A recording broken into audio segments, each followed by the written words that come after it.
we have with us Mel Duncan, who is going to talk about Syria.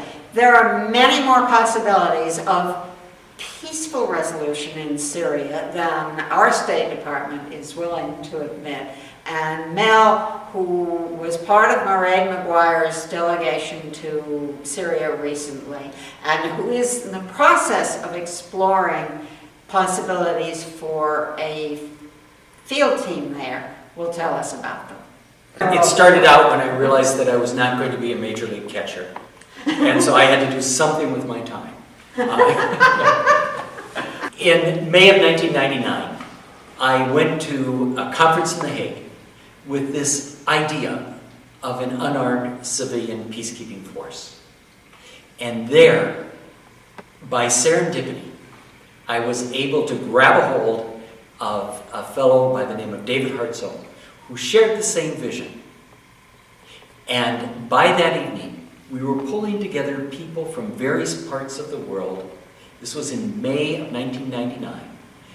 And asking, is this the time and the place in history to increase the scale, the scope, the professionalism, the international character of unarmed civilian peacekeeping?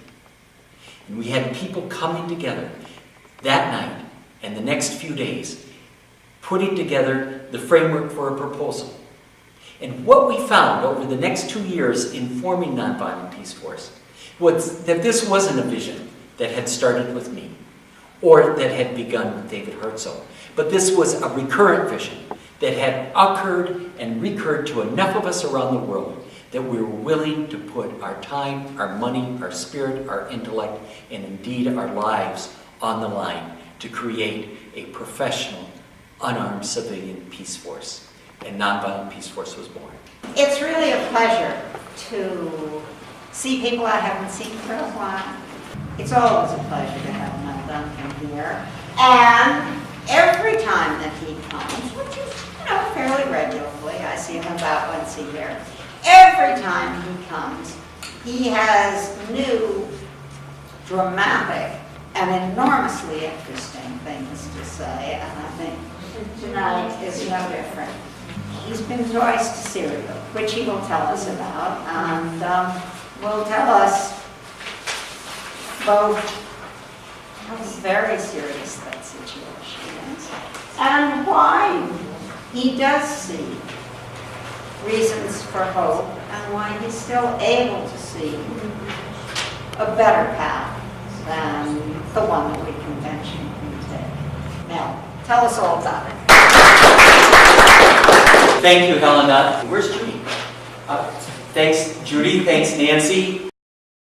And everyone else for being here and for helping to bring us all together this evening. I want to especially thank Cole for setting up the PowerPoint. I have the opportunity to travel in some dangerous parts of the world, and speaking frankly, I get more nervous if I have to set up a PowerPoint for a presentation than I do going into an area of violent conflict. I also want to introduce Daniel Horgan, who's here in the front row. Stand up for a minute. If you wonder what an unarmed civilian peacekeeper looks like, Daniel served.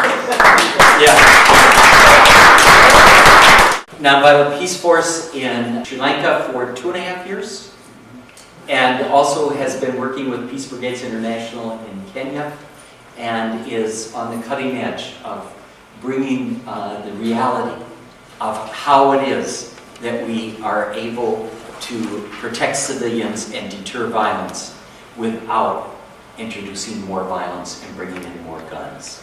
My goal for tonight is to spark your moral imagination and to remind you that there are always options. And so when we hear senators and generals and presidents and the heads of the NSA and State Department secretary, but when you hear them say, well, there's really no other options, to always remember that's the time to engage the imagination. So generally looking at what unarmed civilian peacekeeping is, and we'll narrow this down to Syria, but I wanted to give you an overview because this is an evolving understanding. When you think about the history of peacekeeping itself is only about 60 years old. When the UN was formed, peacekeeping was not part of the charter. That came after the UN was formed.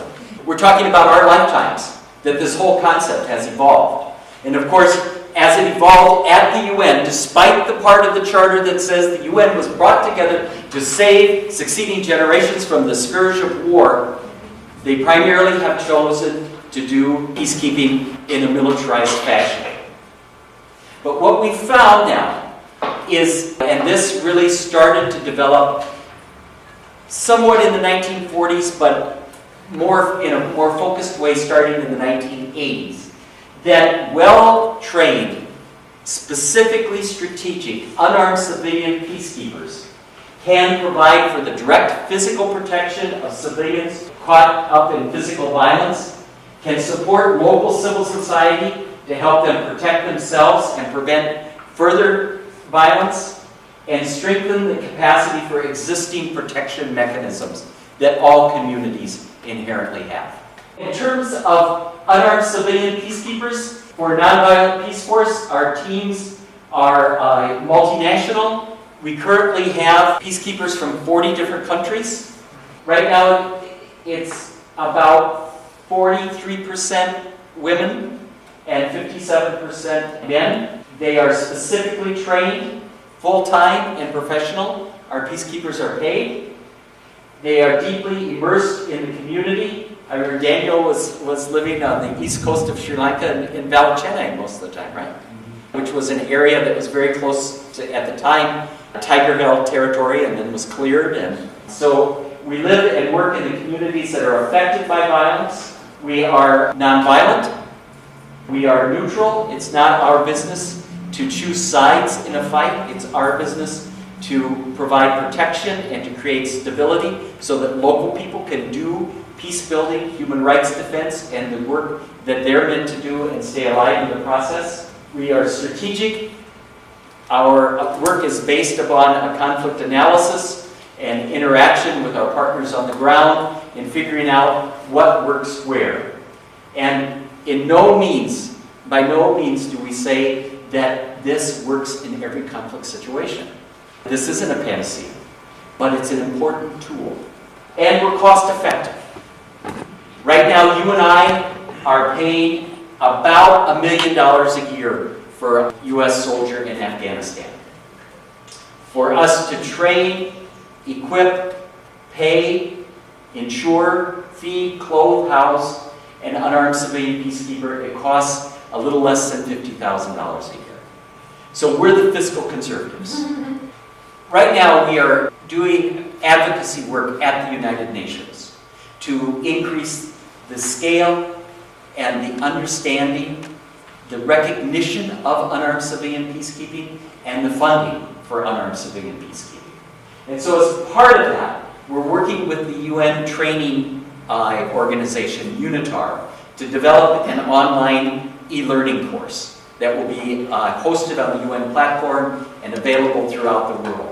And so in explaining what unarmed civilian peacekeeping is, we base it upon the principles of nonviolence, the primacy of local actors, nonpartisanship, independence, and civilian to civilian. We are civil society working with civil society. Our methodologies that I'll get into more, the key categories, there's 4. Protective engagement, monitoring, relationship building, and capacity building. And we're guided by various principles. In terms of Nonviolent Peaceforce, that includes international humanitarian law, the Universal Declaration of Human Rights, the UN Security Council Resolution on Women in Peacekeeping, Resolution 1325, the General Assembly resolution at the UN on a culture of peace and nonviolence, and that should be the norm, base our work on, and of course the UN Charter portions about deterring attacks among member nations and eliminating the scourge of war. The basic skills that underline our methodologies are listening, data gathering, grassroots mediation, negotiation, and dialogue. And those are skills that weave through all the different methodologies. Unarmed civilian peacekeeping is a strategic mix of a variety of methodologies. So one of them, and the most well-known probably, is protective accompaniment, is one-on-one protection, unarmed bodyguards, if you will, of people who are under threat.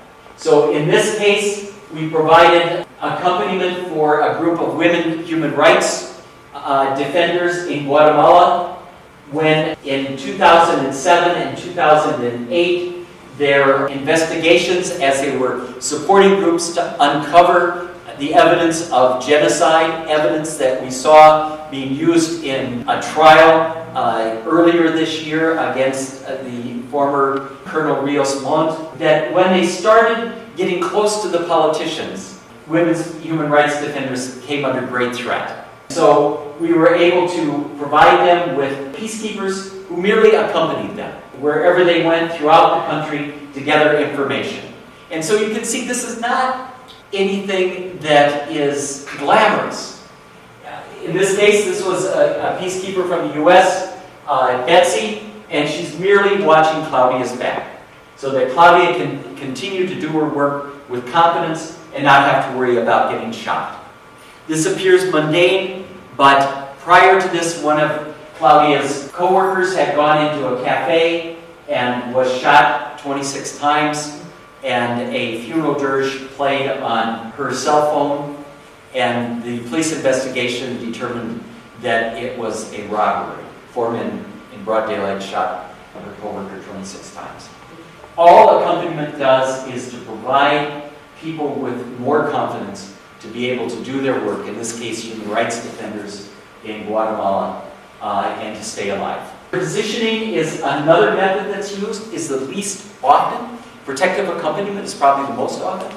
But interpositioning is where we, at times, will position ourselves between two conflicting parties. Now, we don't just walk in and do that. Our work is dependent upon doing a lot of preparatory work to establishing communication with the various armed actors so that they know who we are and what we're doing. If we surprise somebody, we haven't done our job. In this case, this was in Mindanao, where in this particular village, a battalion of the armed forces of the Philippines was converging from one side, and a patrol from the Moro Islamic Liberation Front was converging from the other side. People started to panic. There were about 1,000 people. They started to pack, to leave. The elders knew of our team who were close by and were able to call them, and our team came to the village, and en route, in this modern day of warfare, were able on speed dial to call the local commander of the Armed Forces of the Philippines and then the local commander of the Moro Islamic Liberation Front and say, you know, there must be some mistake here. Your guys are converging on these village. People are starting to panic. They'll flee. If you go to an internally displaced camp, your chances of returning home in the next 3 years are pretty slight. And so the point is to help people stay home if it's at all possible and safe. And so we know you don't want that to happen. And so to assure that that doesn't happen, our team will go and stay in the village until your guys back off. Both armed parties backed off, and the people in the village were able to stay home. Early warning, early response is one of our most used methods, and that involves working with community groups to help them identify what are those early warning factors of a conflict, and then working with local teams who are supported by international teams to go to the point of conflict to quell it before it explodes. These are two of our peacekeepers who are in South Sudan. Abraham, who is a national peacekeeper, he's from South Sudan. About half of our peacekeepers now come from the host country, and the other half are internationals. Asha is a human rights attorney from India, And in this situation, this happened a year ago, April, there was an early warning that a conflict had broken out between two clans and that fighting had begun. And so Asha and Abraham were part of the team that went to the point of the conflict. And when they got there, one of the leaders of one of the sides turned to Abraham. As you can see, Abraham's rather tall. He's from the Dinka tribe. And Dinka people tend to be tall. And Asha is barely 5 feet. So they got to the point of the conflict. And one of the fighters turned to Abraham and said, "Who's the small girl?" And Abraham said, "Well, that's Asha." And get this, her last name's Ashokan. If you know nonviolent history, Ashoka. That's Asha Ashokan. Well, where's she from? Well, she's from India. Well, why is she here? To get you to quit fighting. And this young warrior turned and said, if somebody's going to care that much to come that far to get us to quit fighting, we'll stop. And he called his men up. Now, that's an incident. That's a moment in time. But in violent conflicts, moments mean lives. And so that then gave us time to bring the chiefs of the rival clans together to negotiate a settlement so they did not go back to fighting. This is one of my favorites. And this really does illustrate the evolution of our work. This is a team that is in the far western part of South Sudan, in western Equatoria, on the border with the Democratic Republic of the Congo. This area has been in the news for many different reasons, one of which it is an area that is frequented by a warlord by the name of Joseph Kony and the Lord's Resistance Army. Some of you may remember a year and a half ago there was a viral phenomenon about the Kony 2012 campaign. Well, Kony is a real guy and does terrorize an area of Africa that includes parts of the DRC and of South Sudan and the Central African Republic. And some of our veterans from Sri Lanka, people who Daniel worked with, who developed expertise in terms of protecting communities and children from being abducted as child soldiers in Sri Lanka, came to South Sudan and started people like Hunnington, and have been working with communities on protection strategies to keep their children safe from the Lord's Resistance armies. As a part of that, they have been training local women's peacekeeping teams. And in South Sudan, transportation is usually slow, and so you have lots of time to sit and talk. So as I talked with the local women who had been trained, and they were telling me about their work, after a while they said, let us tell you about what else we're doing. I said, oh, please. And so they started telling about how they have been intervening when families are marrying off their daughters at very young ages, and working with the women in the families to let them know about the economic advantages of keeping their girls in school, as opposed to having them marry in exchange for cattle dowries. And if you read Nicholas Kristof's column a week ago Sunday on the extreme, often fatal health risks that young girls endure when they are married off at very early ages, this is definitely violence prevention. And they also have been intervening when a woman in the community is raped. Rape, of course, is an underreported crime in every society. In Western Equatoria, it's barely ever reported. And so they accompany women when they've been raped to report, and throughout the process, so that there starts to be some kind of community accountability, and that people have to take responsibility for that crime. And so as I sat with them, at one point I said, what's your hope for your daughters? And they said, to be educated, to work for human rights, and to be leaders. So as I sat there listening to those women, I thought, This is probably the most revolutionary thing we're involved with, as these women start to move forward and to assert themselves. This is another example of early warning, early response, again in South Sudan. This was in a community in Jonglei State, where if you're following the news right now, there's been a surge, an increase of violence again there. This was last year. In fact, this woman right here, Lisa, her parents live in Boston. In meeting with a woman leader in this community, she reported that there were at least 17 rapes a month that were occurring at the hands of stray soldiers. And so as they talked about it, they talked about calling a women's security meeting.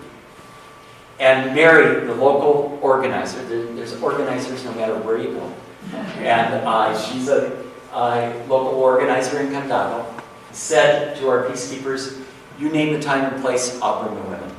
And she came walking up the road with 80 women. And together, they strategized on two rather simple but intentional things to do. Every woman was within a quick walk of someone who had a cell phone, because there's a cell phone tower close by.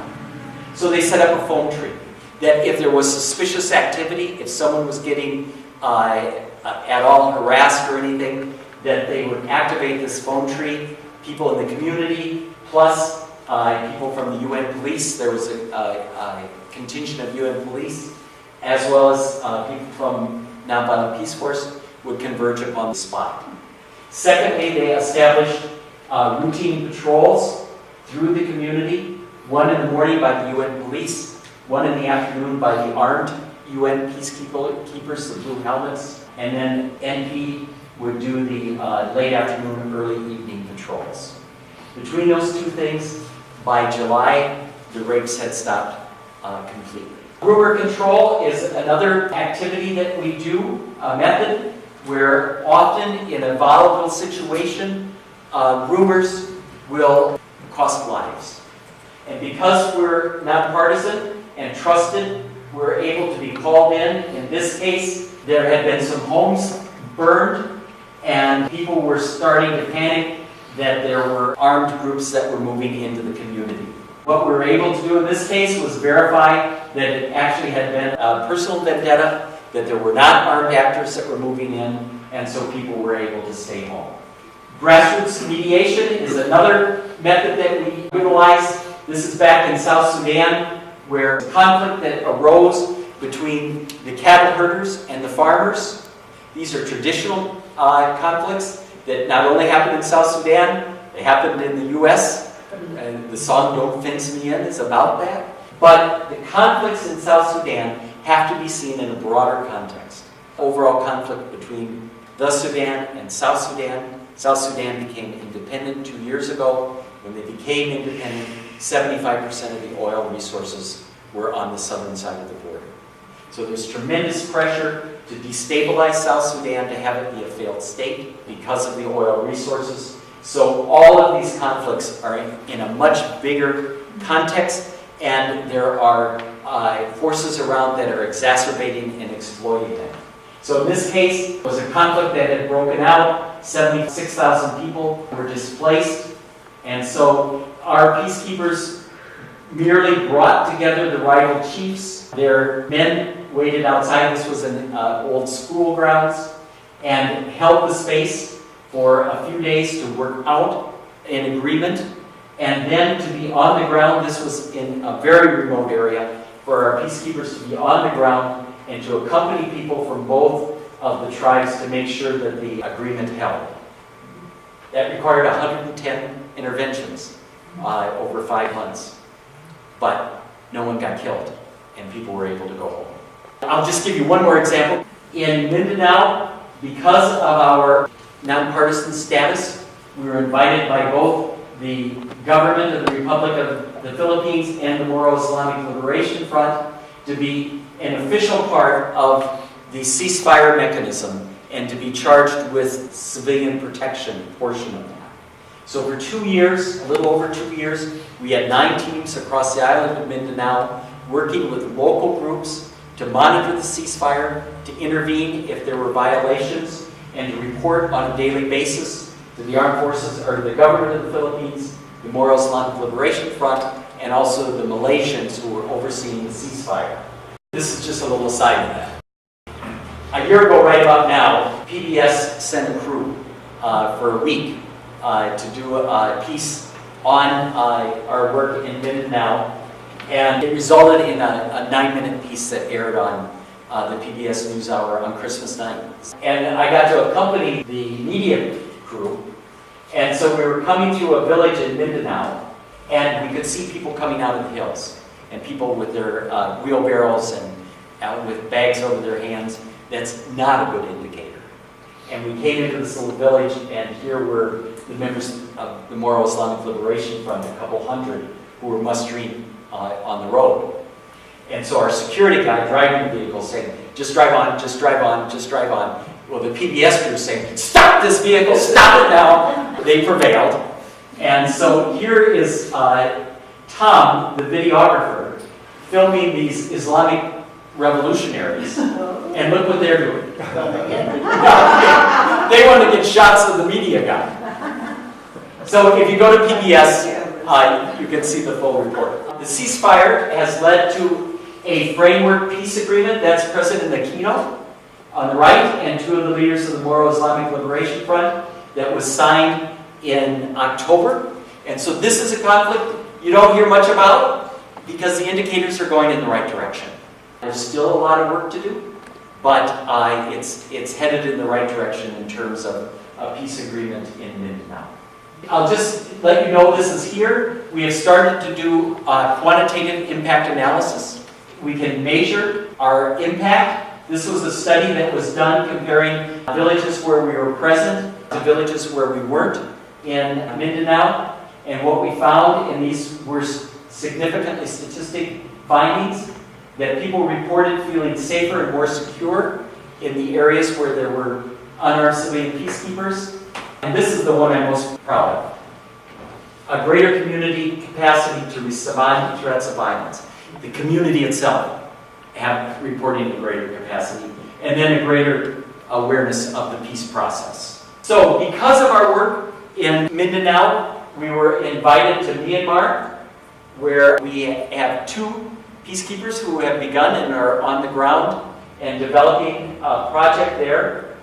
We were not only invited by several civil society groups that represent some of the ethnic groups in Myanmar, but we were also invited by the government. And the interest is that unlike Mindanao, where there's one ceasefire agreement, in Myanmar there's 14. And many of them are very, very fragile. It's a very fragile situation that could easily revert back to a military dictatorship. So we have been invited to come in and to work with local civil society on ceasefire monitoring and early warning, early response. So that is our latest project and is just getting started.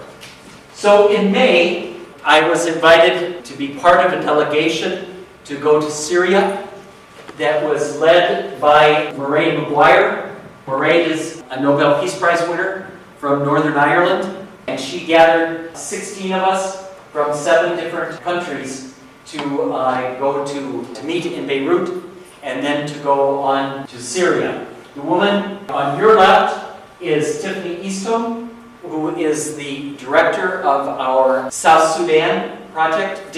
She was here last September. And she is among the world's experts in terms of startup and how to do startup projects. Asked Mairead if we could invite Tiffany along, and so Tiffany joined us on the delegation to Syria. And while Mairead was leading a delegation calling for peace and reconciliation, we were very clear that we were there to begin an exploration project for a peacekeeping and civilian protection program in Syria. This builds on training that we did a year ago, where the UN sponsored us to do training for Syrian activists in unarmed civilian peacekeeping and community-based protection. Since then, we were able to stay in touch with many of those people who are actively working in Syria. This is a story that is not told.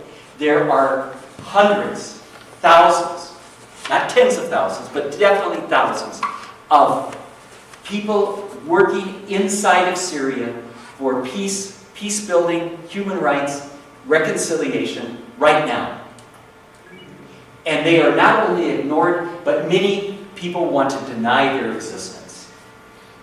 And so if nothing else, if we can just support them in doing the work on the ground, that will be a valuable activity. So our work involved not only being an official part of the delegation, but also meeting with civil society, working on behalf of reconciliation and peace. We first visited refugee camps in the Bekaa Valley. They say there's no refugee camps in the Bekaa Valley. That's not true. This is one of them. There are no official refugee camps, but they are there. There are well over 1 million refugees right now from Syria. In the Bekaa Valley, this is in May, and you can see there's still snow-capped mountains. I never realized there's skiing in Lebanon. Visiting one of the camps, probably 20% of the population right now in Lebanon are refugees. There are huge numbers of refugees in Turkey as well as in Jordan. That does not count the internally displaced people who are primarily in the north, in the rebel-held territories, and are living in horrible conditions. I'll get to that in a moment. We were able to visit one of those areas. The UN Office on the Coordination for Humanitarian Affairs, OCHA, now is saying that in a country of about 21 million people, 6 million are in need of substantial humanitarian assistance, and by the end of the year, they estimate that it will be 10 million. I pride myself on my articulation, and I lack for adjectives to describe the situation that we witness in Syria. Much of the country is armed and militarized. I've never seen as many AK-47s as I did there. This is just one of the fellow guarding his community. In Damascus, what we found is that the government has substantial support. This is not Libya. In talking with, for example, Christians, Alawites, Shias, many of them will say, we don't especially like Assad, but what do you think our chances are if the rebels in the north take over? So many people are seeing this as an existential fight, and with not a lot, very positive alternatives. We were able, when we were in Damascus, to meet with the Prime Minister, the Justice Minister, the Foreign Minister, the Social Minister, members of the official opposition, many religious leaders, although no Sunni religious leaders. And the narrative was pretty consistent. What we would hear is that, first of all, a government has a responsibility to protect its citizens from terrorists. And in talking with people, within a couple of minutes, you could tell which way they leaned, whether they said rebel or terrorist. They would say, we're just part of the war on terrorism. And we are fighting the terrorists, just as we heard in Sri Lanka did. You know, when the Sri Lankan government said, we're part of the war on terrorism and fighting the tigers. Furthermore, this is the price that one pays for being an independent voice, standing up against U.S. Zionist imperialism. And thirdly, we are the most liberal Arab country in the world. What do you, Mr. U.S., why is your government supporting rebels that want to institute Sharia law? What does Qatar and Saudi Arabia have to tell us about human rights when we have women in the parliament? They don't allow women to drive. And so those points were often, and they stayed on message well. At the same time, we were exposed to graphic details, videos of I was telling Helena last night that I never thought in my work I would use the word eviscerations. But clearly, grotesque detail, sometimes put to music by the various propaganda organs of the government, of what the rebels are doing. And in some cases, that's true. They are doing it. Also, what the government is doing. This is a multifaceted, multi-sided war where there are no good guys.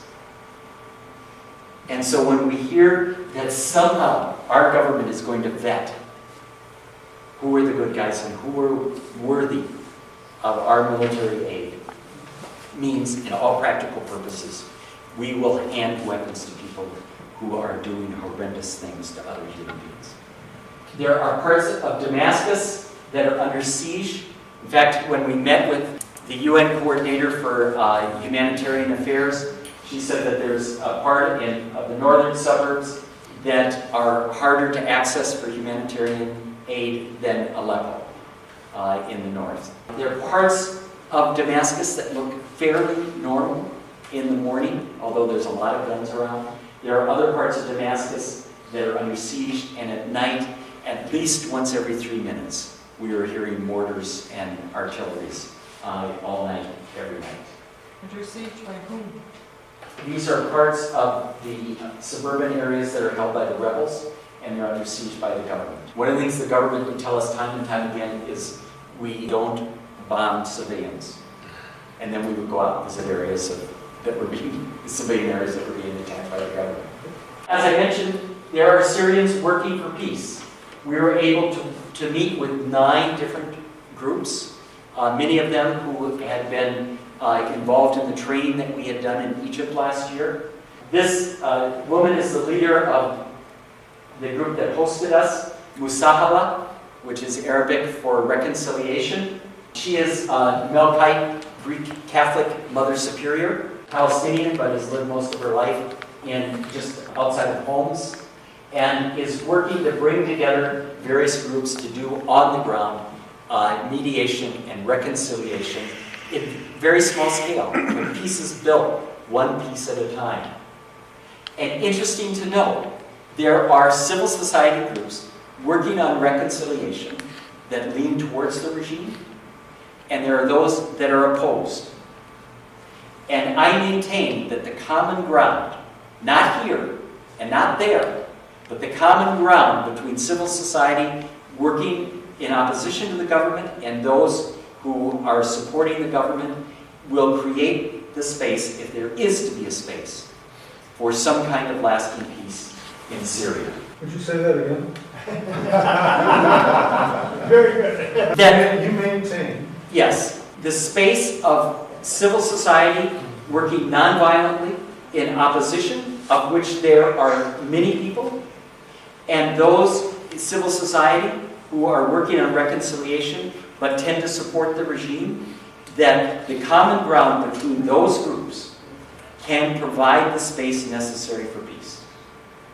And in talking with some of the opposition folks, and these are people whose members get killed. I mean, we're not talking about fake groups. We're talking about people whose members are killed in jail.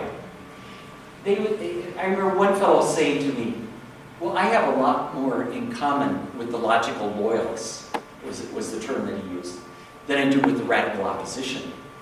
He said, I don't want Sharia law. Syria was a very secular state. It was very authoritarian, brutal, but in terms of religious differences, it was not a big deal in Syria. One woman that I worked with from Aleppo, a very bright woman, said, I was 22 years old before I realized I was Sunni. It was just not a big deal in Syria until now. This started out as a political war, and I maintain is still primarily a political war.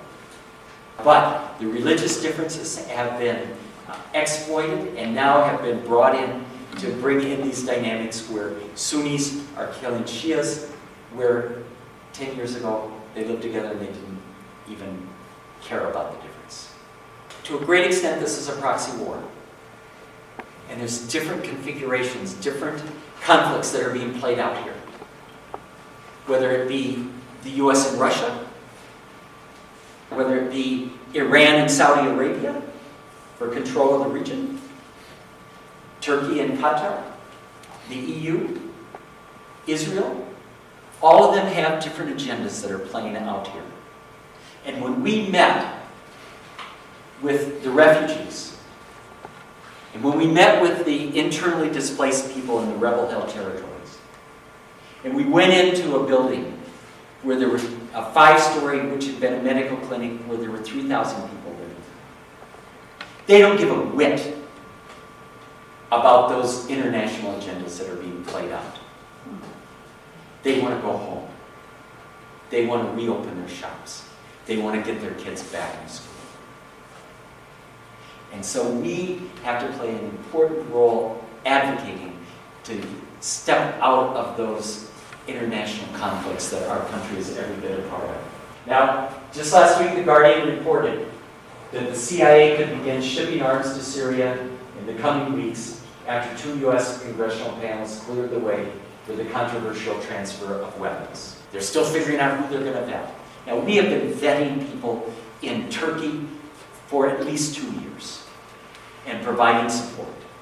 We've been doing training in the opposition in Turkey. So it's not like we're new to this. And it's very interesting to me. When we were there in May, there were times in Lebanon where we were escorted by Hezbollah. But we were hearing from Hezbollah, oh no, we're not involved. We stop at the border. We don't go into Syria. But they had this problem of these bodies coming back from Syria. That they were having more and more trouble explaining to the families what was happening. So finally, at the end of May, they announced, yes, we are going to be involved. And when we were there, the war was kind of tipping towards the opposition. And if you followed in June, Hezbollah came into the support of the regime. Qasser, near Homs, was retaken. And Hezbollah, supporting the regime, started to move towards Aleppo. So what happened? A few days after that, President Obama tells us a red line has been crossed. No new information, but a red line has been crossed about chemical weapons. And therefore, we are going to start providing arms to the opposition. So that's on the table. Last week, General Dempsey, the chair of the Joint Chiefs of Staff, provided a letter to members of the Senate Foreign Relations Committee outlining several options in terms of U.S. involvement. The cheapest is the training and advising, which costed at $500 million, but the other options were $1 billion a month. I'm not sure they had strict accounting then, but this was in his letter, that conducting limited strikes, establishing no-fly zones, creating buffer zones, and controlling Damascus's chemical arms at $1 billion a month. Although I think Dempsey was without saying directly, was saying, guys, pay attention here. He said that these would be tantamount to acts of war. But we definitely have a movement in Congress. It's bipartisan.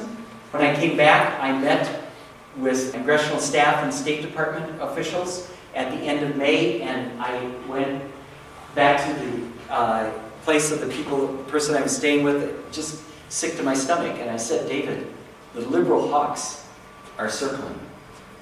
And sure enough, they're there.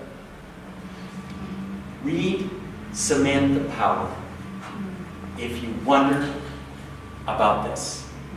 Read Problem from Hell in terms of justification for military interventions. Samantha now will be our ambassador to the UN. Susan Rice is right there with her.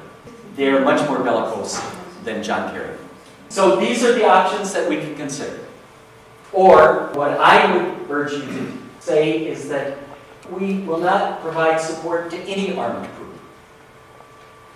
More arms in Syria means more Syrian civilians getting killed, period. And there are international forces, our country included, that will bleed Syria trying? To advocate for a ceasefire. Now there is some promising development happening between Secretary Kerry and the Foreign Minister of Russia, but remember that was, Geneva II was to happen in June. I maintain that if the United States and Russia clearly wanted a ceasefire, they could play a major role in creating the conditions for it and putting the pressure on the various other arms suppliers to stop supplying arms. To advocate for a Syrian solution and to support Syrian nonviolent civil society. One of the things that we're doing right now is working with those civil society groups to provide them support, training, and advocacy so that they have a place at the negotiating table. It's a little ironic that if you're a man with a gun and you control 500 men with guns, you get a place at the negotiating table. But if you're a woman and have 10,000 members in a civil society group that's unarmed, you're irrelevant. And so we're trying to change that equation around because we believe that it's those people, the people in civil society, who will have to provide the base for any kind of sustainable peace. To support a transition to a Syria democratic pluralistic future. Not every one of the rebel groups is committed to Syria. There's a substantial number that are committed to a caliphate that would include Iraq, Syria, parts of Lebanon. So a Syrian future. And support the introduction of unarmed civilian peacekeepers. So what are our next steps? And as you can see, we've got a lot. I had to make the font smaller. We next raising money to pull together the various civil society groups for a 2-day participatory workshop, probably in Lebanon, to look at how it is that we could do unarmed civilian peacekeeping. We have been asked over and over again to provide additional training and training of trainers. Again, what we're talking about are pittances of money when you compare the daily amounts that are going in terms of arms. That our peacekeeping could support resilience and reconciliation in targeted areas. And it was interesting. Anyone that we talked with, there was widespread agreement that unarmed civilian peacekeeping, civilian protection was necessary. There was also widespread agreement that the time to start training and preparing is now. And there was huge disagreement as to when we should deploy. When we met with the UN person from UNICEF in charge of child protection, a guy from Sri Lanka, and he said, I know what you guys did. And he started naming off names of our people. He said, what we need in terms of protection of children from grave human rights violations is what you can do, and we need you to come now. Now, other people would say it would be suicidal for you to come now. But what we need is to do a thorough investigation, to do the explorations that we always do when we're setting up projects. And I don't know in the end whether we can do anything or not. But we haven't developed Nonviolent Peaceforce for 10 years to shy away from this conflict. We need to be there, and we need to be exploring that as deeply as possible with our partners, or potential partners on the ground, to see if there is anything we can do now or in the future. We can possibly support local communities in establishing and protecting those local ceasefire and zones of peace. And we did visit one zone of peace in the old city of Damascus, about a 12 square block area, where cross-sectarian, and I hesitate to use terms like that, because I don't want to emphasize it being a sectarian war, but at this point it's been exacerbated into that. So that there are cross-sectarian teams that are coming together, that are providing unarmed protection and are going to points of violence and keeping the armed actors out. We can support that. We work with local communities in establishing early warning, early response mechanisms. As the fellow from UNICEF suggested we can protect schools as safe zones. Security Council Resolution 1612 relates to grave rights or violations of children's rights. And we can support civil society to take their necessary role in political negotiations. What's he doing here? You know, there are times when I wake up in the middle of the night and think, what in the hell are we doing? You know, there's so much that's arrayed against us. Why in the world can we go on for another day? Where's the next hour? And so, a few months ago, I read an inspiring book called Burying the Chains by Adam Hochschild. I recommend it.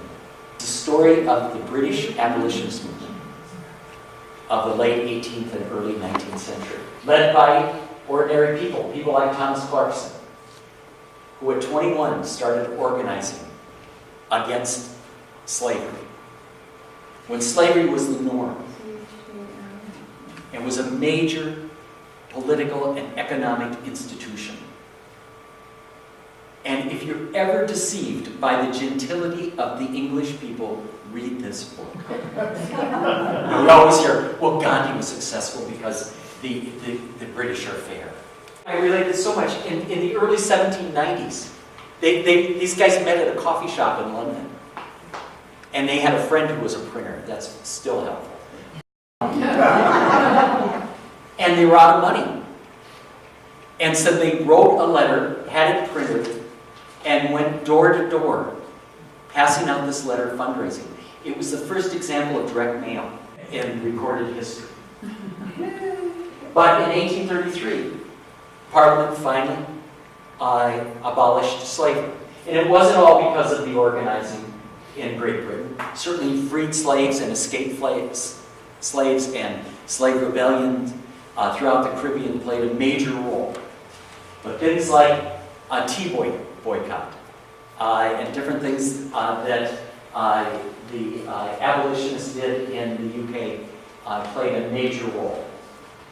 And so in the 1830s, Garrison and Frederick Douglass, you know, if we wonder about, we think international solidarity is a new phenomenon. Almost 200 years ago, you know, Garrison and Douglass go across the ocean to meet with old Thomas Clarkson. And he said, if I had 60 more years, you look at the different things that have changed. And I'm not saying any of these things are solved. But at least today, slavery is not internationally sanctioned by law. Apartheid is not sanctioned. Human rights are recognized. On down the line. And just on Thursday, I was meeting with the Assistant Secretary General of the UN, who works with children in armed conflict. And she's the one who goes to the governments that are so-called listed, that are still recruiting child soldiers and utilizing child soldiers. And she said, you know what's changed in the last 5 years is no government will openly admit that anymore. If they're doing it, they try to hide it from them. And she said, that's progress. That's the change of a global norm. And we can continue to change those global norms. We can show that unarmed civilian peacekeeping can protect civilians, can prevent violence, and that we don't need to continue arming brutal factions to try to bring about ends to war. And if we're humble and diligent and perseverant, a norm that we can put on this list is the end of the war.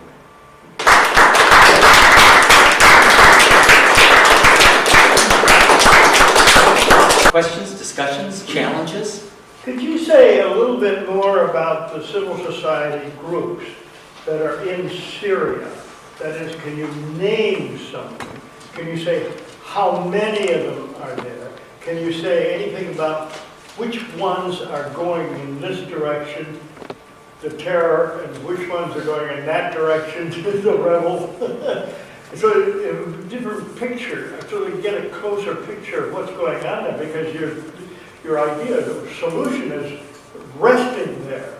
Yeah. And so some of us may be connected in some way or another with these groups, and there might be a kind of link that some of us might make. I won't name the name of groups in public situations because they're under danger. But I can describe some of them. There's one group that is run by two young women in their 30s who are effervescent, and they have a network of 600 people in 3 locations. And they do purposeful peace-building work of bringing together various groups to work on joint peace-building projects and also, if there's conflicts, to do reconciliation. And they're doing that in 3 locations. There's 600 of them.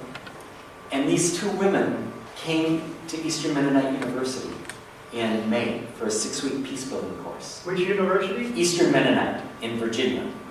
Eastern Mennonite is one of the preeminent peace-building schools in the country. And so they were there for a 6-week peace-building course. And during that time, they came up to the UN. They met with a few people there.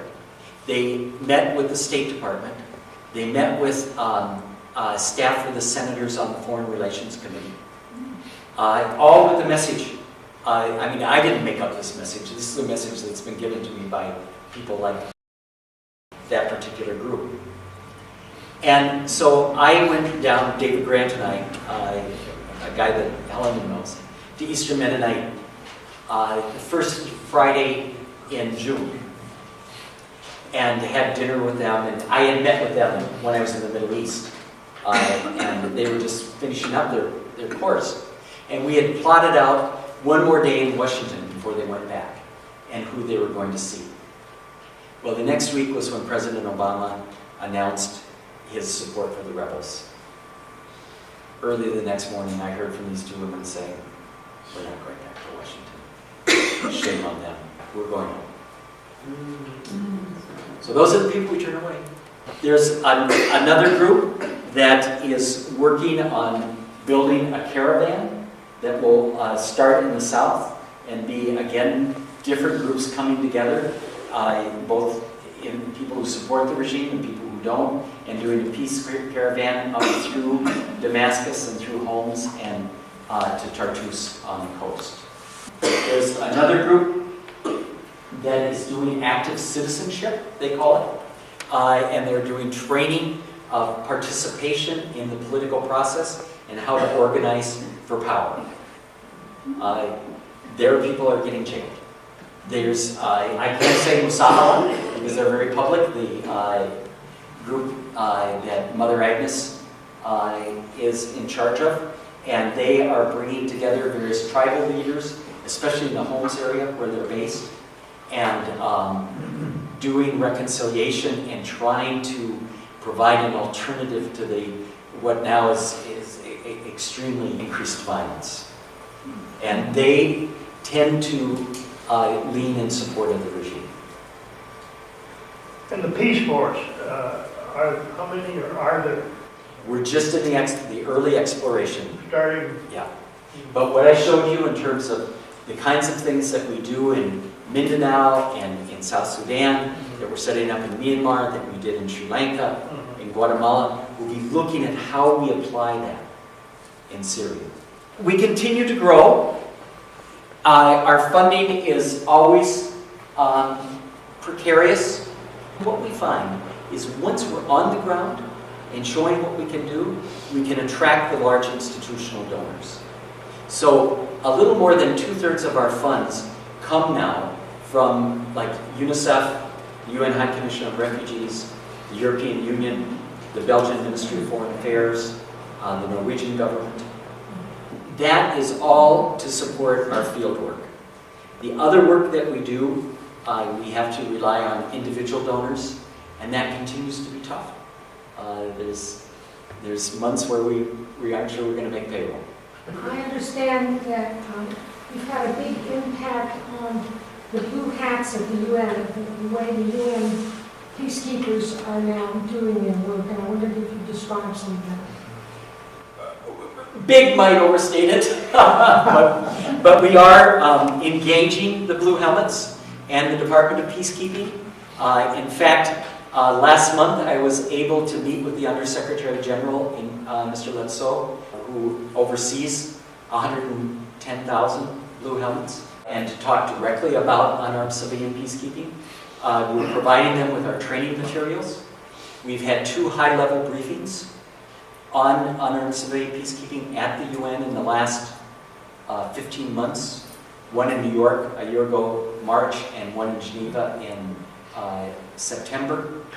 We're doing the e-learning course with the UN, and so that will be on their platform, and so will be available to the Blue Helmets to take as one of their courses. And we are pursuing a General Assembly resolution that will promote unarmed civilian peacekeeping. Our first foray into that, a little inside story, was last November, where we tried to put language onto another General Assembly resolution. And the first 2 missions to express their opposition were Russia and the United States. So people were joking with us that few issues have united those 2 missions. When it comes to nonviolent peacekeeping, they were both there to oppose it. But it's a process. If you work at the UN, you're either an incrementalist or a masochist. And so we are making some progress. We now have financial support from 8 UN agencies, and that we suspect will grow. Where will the support come from for a ceasefire in Syria? I think first and foremost, we have to support it coming from the ground up, and for the demand coming from the people that I've described, and to make sure that they have every fora available to them to make this demand. I think also in terms of internationally that we need to constantly be putting pressure on Senator Markey and Senator Warren and Secretary Kerry that there needs to be a nonviolent ceasefire. And the U.S. has something to say about the arms suppliers going to the rebels. And Russia has something to say about the arms suppliers going to the regime. And if Russia and the United States, they could go a long ways in promoting the ceasefire. I was at a meeting with the Pakistani ambassador who sits on the Security Council a week ago today. And he gave this impassioned plea about no arms. He said the same thing I did, no arms to any armed group. And so I said, well, would you introduce a resolution to the Security Council placing sanctions on any country that provides arms? He wasn't going to go there. But let's sanction the arms suppliers. If we're going to be sanctioning people in this world, let's not always have it be, the so-called rogue states. Let's look at who else is involved. Talk about the rise of the role of religious conflict in the last 10 years. I think you said. Last 2 years. So just for my own education, when we're talking Islamists and Sharia law, are we talking Shia or Sunni? In this case, Sunni. Always? Okay. Not always, but in this case. The Muslim Brotherhood is Sunni, right? And Al-Qaeda, Osama bin Laden was a Sunni. Yes. And the Muslim Brotherhood and Al-Qaeda are both involved in the opposition in Syria. We only get in the middle if we have an ability to protect. Mm-hmm. And that depends on us being able to communicate with the various armed groups. And so we would have to have direct communication with the Brotherhood or with Al-Qaeda. During my trip, I was escorted by Hezbollah. At one point, I was escorted by Al-Shabaab. They're Shia, and they're based in Lebanon, and they're supporting the regime. But I also was escorted by Al-Shabaab, who are the paramilitary fighting on behalf of the regime, and at one point by Al-Nusra, which is the Al-Qaeda related organization that's in the opposition. So if a group says they're advocating Sharia law for their land and their people, that could be either Sunni or Shia. But in this case, it's Sunni, and it's only certain elements of the Sunni. Our job is to be nonpartisan and provide protection to civilians and deter violence. Okay. The majority is Sunni, but it's a Shia government. It's an Alawite. Oh, Alawite, isn't that Shia? No, it's a very secular. It's a branch. Yeah, it doesn't, not exactly an offshoot of Shia, but it's more related to Shia than Sunni. Because that's why the Iranians are backing them as close as they do that. Yes. Syrians are revolting because over 40% of the Syrians are under 25 years of age. Yes, this is And they important. all have the iPhone. Well, I didn't know that's what you're going, but That's why this war has come about. and there was a major drought in the north between. Yeah, but it's the iPhone. I know how All right, to I think both play a role. Could you go back to the arms supplies? You said that the U.S. is about to supply arms, maybe, but how about the rebels? Where do they get their arms now? You indicated the U.S. can do a lot to control the supply of arms. We know that Saudi and Qatar are providing Are the arms. major. Are those really American Turkey. arms, or how can we? No. In fact, How can you? Qatar is selling Chinese arms. Could you be more specific what the U.S. Responsibility is for the arms that have flowed in already, and what you think the U.S. can do about it? The U.S. has been involved in vetting, helping to stage and train the opposition in Turkey for almost 2 years. And they have been very clear about taking sides. 2 years ago this month, Secretary of State Clinton made a pronouncement on behalf of the administration that Assad had to go as a condition. Been one factor of many that's elongated this war. But they've backed off that somewhat. Yes, Kerry has backed off it, you're right. And that's why I say I think he's less bellicose than his predecessor. Mm-hmm. The U.S. can put pressure on Saudi Arabia, can put pressure on Qatar. And this would have to be orchestrated with Russia, putting pressure on Iran to stop the arms flow and to call for a ceasefire. And they're doing that somewhat tepidly in the efforts, Russia and the U.S. in terms of Geneva II, but they could use a lot more diplomatic leverage than they're doing right now. Well, with the new president in Iran, that is now a possibility. It is. Very Yes, there is an strong opening there. possibility. You're right about that. He's a moderate. He's not a hardliner like Amirja. One is, in the places where you have worked, have there been any casualties among the peacemakers? And the other question is, one of the principles you mentioned is neutrality. And I wonder if I could imagine you coming under criticism from some quarters that neutrality can be a kind of collaboration with power. I'm thinking, for example, of Christian peacemaking teams who have a different perspective on that. And when you're, another one of the principles you cited is supporting international law and norms, and it seems to me hard to maintain neutrality in some situations at the same time that you want to be supporting international law. So can you talk, I'd like you to talk more about this question of neutrality. Okay. And about casualties. We have had 2 conflict-related injuries. We've been in the field almost 10 years. One in Sri Lanka, where one of our peacekeepers was hit with shrapnel from a hand grenade. And then one in Mindanao, where one of our peacekeepers was kidnapped and held for 110 days. And so both of those resulted in injuries. In terms of the nonpartisanship, what we mean by that is that we are not choosing political sides. We're not going into a conflict and saying we're with the Tamil Tigers or we're with the government of Sri Lanka. But we're not neutral when it comes to various tenets of international law. And so that we will adhere to those in terms of international humanitarian law, the Universal Declaration of Human Rights. We are nonpartisan in that we don't go into a conflict to pick sides. Our role is very specific. We're not saying that it's wrong to pick sides. We're saying with what we do with civilian protection and violence deterrence, it's important for us to be nonpartisan. So for example, in Mindanao, we could be invited by both the government and the Moral Islamic Liberation Front to be the civilian protection, to monitor the civilian protection component. If we would have been partisan, we wouldn't have been able to do that. That doesn't mean that we don't stand for things, like international humanitarian law, like the Universal Declaration of Human Rights, like Security Council Resolution 1325 on women and peacekeeping.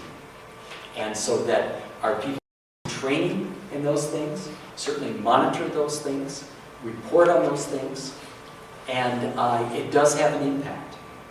And what we find is that there are combatants who are aware that our people are there. I think that's part of what was happening with our friendly major in Sri Lanka. And there were other commanders who know our people know international humanitarian law and don't want witnesses of information that perhaps can wind up at The Hague. And so those dynamics are important, and we don't shy away from those. But we don't go in and say we're for this side and against that side. So there is a bit of a contradiction that you pointed out. How much of the sectarian violence is spreading to Lebanon? Because I haven't heard any money reports lately. But a couple months ago, though, they were saying that it was spreading, and then all of a sudden it quieted down. Last week there were a couple bombings in Beirut. One in Beirut and one in southern Lebanon that people speculated was retaliation against Hezbollah. And people are very, very worried about that long border between Lebanon and Syria. How many people are actually on the payroll who are doing this actual on-the-ground work? Right now, on the ground, we have about 180 people. 180? Yeah. Okay, thank you. And our aspiration is 2,000. All right. Plus, you have the other workers who are local, who join in, Yes. but they are unpaid. Well, but half of our peacekeepers on the ground are paid nationals, and they go through training, and they're paid. And one of the things that's interesting now is that some of those national peacekeepers, like some of the people that Dan worked with in Sri Lanka, are now international peacekeepers working in South Sudan. And so they're carrying their experience and expertise to other areas. Are you still in Sudan? South Sudan, South yes. Sudan. Yeah, we have about 100 people on the ground there. And that project will be growing. You said you used the phrase, there are forces around that are exacerbating the situation in referring to Syria specifically, but that's always the case anywhere, I guess. Yeah. Is it possible, have you thought about this, if a Nonviolent Peaceforce group was seen as being successful in calming the situation, that a violent group would want to attack specifically the Nonviolent Peaceforce? That is a definite possibility. When we visited homes, we crossed into rebel-held territory in El War. People said to us, have you noticed the fighting stopped? And we said, oh really, why do you think that is? And he said, because you're here. And so we said, well, what if we spent the night?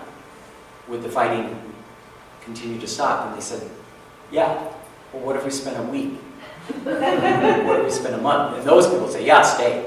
Of course. You know, I mean, they're desperate. Other people that we talked to said, well, you might last 2 days. And then one side would kill you and blame the other. And so that's why we have to be very careful in our explorations. We have to establish communication with the various armed parties. No one needs to love us, but they need to know us. And they need to know why we're there. We need to be transparent. As I said, if we surprise someone, we haven't done our job. I'm interested in what Maureen McGuire's role might be in moving things forward diplomatically, whatever you can tell us about that. I am a sluggard compared to her energy. She was always on the go.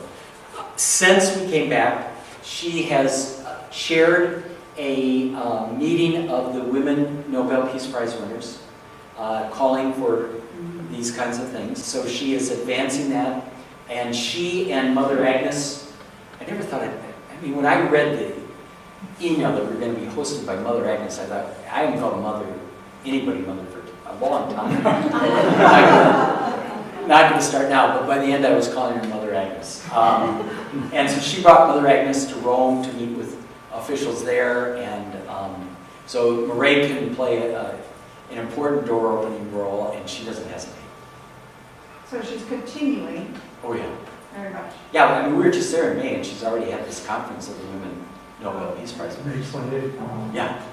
Okay, one last question. Also, the question about our funding came up. Think about what you can give and add another 25 bucks. We need it, we'll put it to good use, and we depend on you. How do you characterize the response of the international system, the international civil service, the UN peacekeeping community to your approach?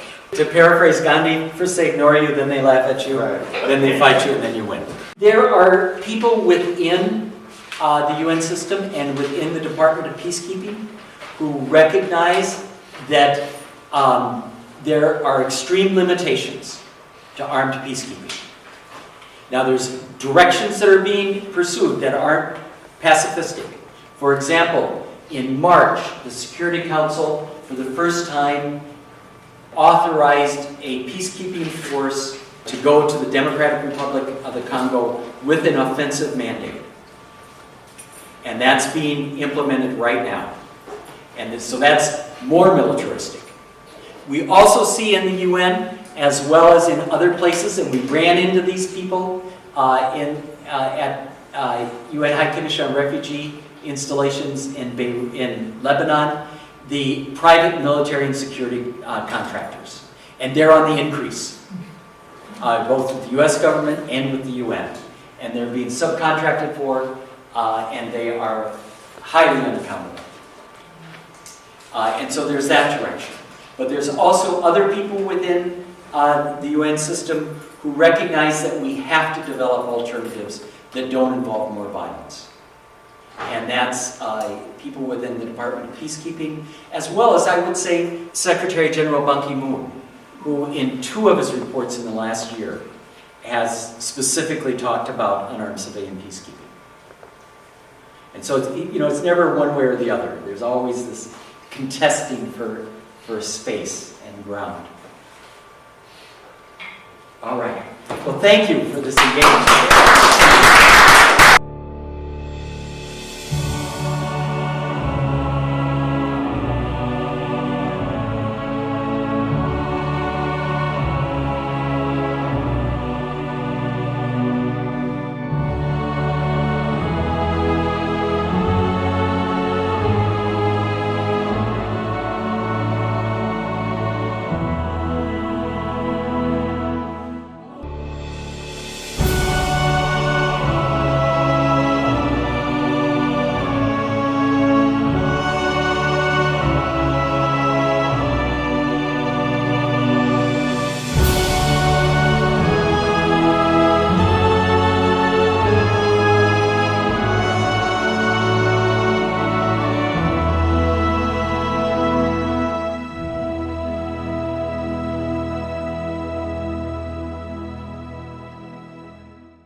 Paraphrase of Gandhi. First they ignore you, then they laugh at you, then they fight you, and then you win. Lebanon and Syria got their independence from France on the same day and have gone completely different routes. Lebanon is a democratic republic, only democratic republic in the entire Middle East, where, for example, the president is a Maronite Catholic, the foreign minister is Sunni, Speaker of the Parliament Shia, Sergeant at Arms Christian Orthodox. From day one, even in their so-called strike between 1975 and 1990, it's still a republic, as we say today. And Syria, gone originally with the king for a few years, then, as you mentioned, actually was united with Egypt for 3 years, which actually... United Arab Republic. Yeah, and it's funny you should say about Assad being a tiger. Actually, Assad in Arabic is lion. Well, I was Fine, referring I'm to just the saying, I know title. what you're saying. I'm just saying it's ironic. Most people don't realize Assad means lion. He actually is a lion to a lot of people that I know from Syria. And so this is a pivotal conflict that a lot of people just don't know about. Actually, it's ironic, Steve Jobs' biological father was Syrian Muslim. Steve Jobs, the founder of Apple Computer, his mother was Catholic, his father was Syrian Muslim, and he's raised by an English Protestant in America, only in America. But he was conceived in Homs. And actually the Syrians are revolting because over 40% of the Syrians are under 25 years of age. Yes, this is and they important. all have the iPhone. Well, I didn't know that's what you wrote, but That's why this war has come about. and there was a major drought in the north between. Yeah, but it's the iPhone. I know how All right, to. I think both play a role. And so we're back to Steve Okay. Jobs.